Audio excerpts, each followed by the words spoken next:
Muy buenas compañeros. Seguramente estéis ya casi todos de pretemporada o algunos ya de postemporada, es decir, de inicio de la temporada regular, me refiero. Y nada, deciros que justamente este tema creo que viene bien cuando empiece a haber algún lesionado, que ojalá que sea muy tarde y ojalá que no ocurra, pero probablemente alguno va a haber. Creo que este tema os va a ir súper bien, ¿vale? Así que vamos a por ello. Básicamente, el tema de hoy es ese BFR, ese Blood Flow Restriction, restricción del flujo sanguíneo, que hace referencia a los manguitos, a una herramienta que intenta conseguir mejorar la fuerza de la hipertrofia con cargas bajas. Entonces, como decimos muchísimas veces, cada vez más difícil en el deporte, con gente más formada, con prepas más formados, conseguir dar a nuestros jugadores una ventaja respecto a otros equipos. Al final no se trata solamente de trabajar bien, sino intentar hacerlo mejor que el equipo rival, mejor que los demás equipos de la liga. Y también nosotros intentar diferenciarnos para bien respecto a otros preparadores físicos, ¿vale? Entonces creo que este tipo de tecnologías, como hablamos hace unos episodios en el 57 sobre electroestimulación o por ejemplo en el 49 sobre efecto cruzado, entrenamiento cruzado, intentar saber cosas que quizás no todos los prepas saben o no todos los prepas implementan, ¿vale? Entonces por esa razón creo que esta restricción del flujo sanguíneo, estos manguitos que ejercen presión son interesantes, no solamente para mejorar a los jugadores en momentos concretos, sino para intentar conseguir una ventaja competitiva respecto a otros prepas y sobre todo otros equipos en los que sus jugadores cuando están lesionados no trabajan tan bien como los nuestros. Básicamente, ¿qué consiste esta restricción del flujo sanguíneo? Son unos manguitos que se ponen o en las piernas o en los brazos, solamente se puede poner a nivel de extremidades, que suelen ejercer una presión de entre 110 y 240 milímetros de mercurio y que se suele utilizar para entrenar con cargas moderadas bajas o bajas cuando no puede utilizarse cargas altas, aunque no es la única situación, pero en principio es cuando se suele utilizar.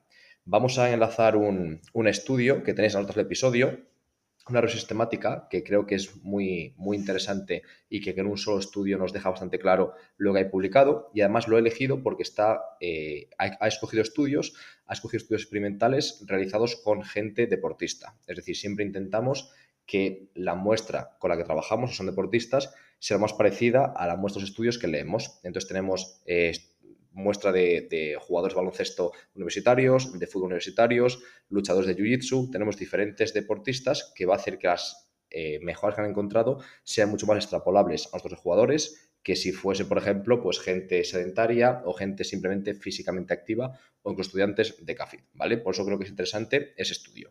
La mayoría de estudios que están incluidos dentro de esta revisión lo que utilizan son cargas de entre el 20 y el 30% del RM, es decir, cargas súper bajas que nunca utilizaríamos sin este tipo de tecnología. Cargas que en principio no producirían ninguna adaptación o prácticamente ninguna adaptación, pero en cambio con esta tecnología, ¿qué encontramos?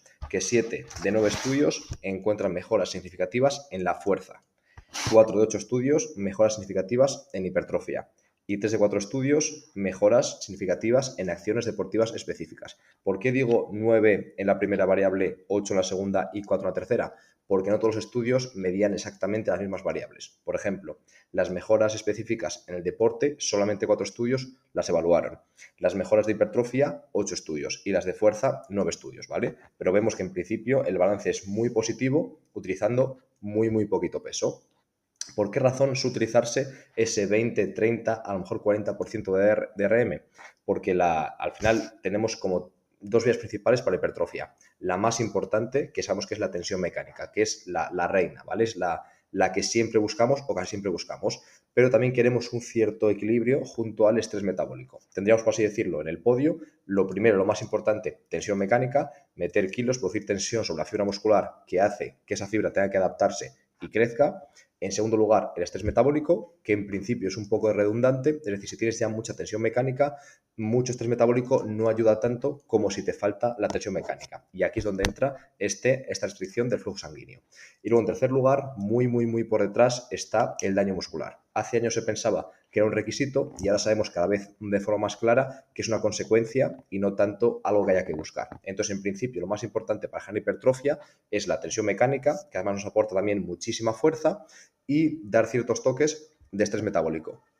¿Qué ocurre, por ejemplo, cuando un deportista, por lesión o porque no tenemos material, por ejemplo, no puede generar tensión mecánica? Imaginaos que vamos a concentración, estamos 6 días en cierto hotel y no tenemos material. Estamos, por ejemplo, en pretemporada y viajamos de gira, imaginaos, vamos a China o vamos a la República Checa, donde sea, y no tenemos material más que bandas elásticas y nuestro propio cuerpo. En primer lugar, podemos hacer el curso que ha creado Jaime, que es súper interesante, en el Learning Lab sobre resistencias manuales, con su propio cuerpo y jugando con las ventajas, desventajas mecánicas y con las palancas articulares, generar mucha tensión. Pero aparte de eso, lo que haremos será intentar maximizar el estrés metabólico para con muy poca tensión mecánica generar fuerza, generar hipertrofia y generar adaptaciones, ¿vale? Si por el contrario tenemos todo el material que queramos, no tiene tanto sentido apoyarnos tanto en el estrés metabólico, porque va a generar una hipertrofia un poco menos funcional, entre comillas, de lo que podríamos conseguir con el trabajo más puramente o más puro de fuerza, o incluso a lo mejor directamente no queremos hipertrofia y queremos solamente más la parte neuromuscular de la fuerza, o irnos más a RFD, irnos a potencia, irnos a adaptaciones más nerviosas, ¿vale? Pero en el caso, por ejemplo, de un jugador lesionado o de que estemos en un hotel y no tengamos material y sí que queremos en el tren superior o en ciertas extremidades queremos hipertrofia y queremos fuerza, con restricción del flujo sanguíneo podremos conseguirlo. Con un porcentaje de RM muy bajito multiplicaremos el estrés metabólico y mediante ese estrés metabólico conseguiremos hipertrofia con poquísimo material y con muy poco tiempo. Aquí es donde es realmente útil estos manguitos de restricción del flujo sanguíneo, ¿vale? Entonces, en mi opinión, cuando en sujetos sanos se utiliza, realmente creo que solo está justificado en un momento, cuando hay falta de material. Es decir, no tenemos material y queremos dar un buen estímulo, por ejemplo, al tren superior de hipertrofia. Ahí nos son muy útiles los manguitos para restringir el flujo sanguíneo. Con poco tiempo, un estímulo brutal. Con poco material, un estímulo brutal, ¿vale? Si aparte de esa situación realmente no creo que tenga mucho sentido porque nos aporta mucho más la sobrecarga para generar tensión mecánica que solamente estrés metabólico, ¿vale? Pero ¿cuándo utilizaría? En lesionados. Creo que lesionados, todavía en muchos clubes tenemos el problema. Yo creo, sinceramente, que yo desde hace mucho tiempo no lo tengo porque he sido muy concienciado con esto, pero aún hay en ciertos países que en algunos clubes, cuando un jugador se lesiona, lo coge el fisio y el fisio lo trata hasta que está bien. Y ahí ya empieza otra vez a entrenar poco a poco. Creo que eso es una locura porque al final se va a desadaptar, el tren superior pierde obviamente masa muscular a una velocidad exagerada, el tren inferior casi aún más rápido, tanto la pierna lesionada como la pierna no lesionada, suponiendo que sea el tren inferior el lesionado, y por lo tanto cuando vuelve tenemos el problema de la readaptación de la lesión más todo el cuerpo que está desadaptado. ¿Vale? Obviamente en muchos sitios ya no se hace eso, se sigue trabajando, pero seguimos teniendo el problema de que en la pierna lesionada, por ejemplo, si ha sido la pierna, podemos hacer muy poquitas cosas. Si estos deportistas no consiguen utilizar esta restricción del flujo sanguíneo,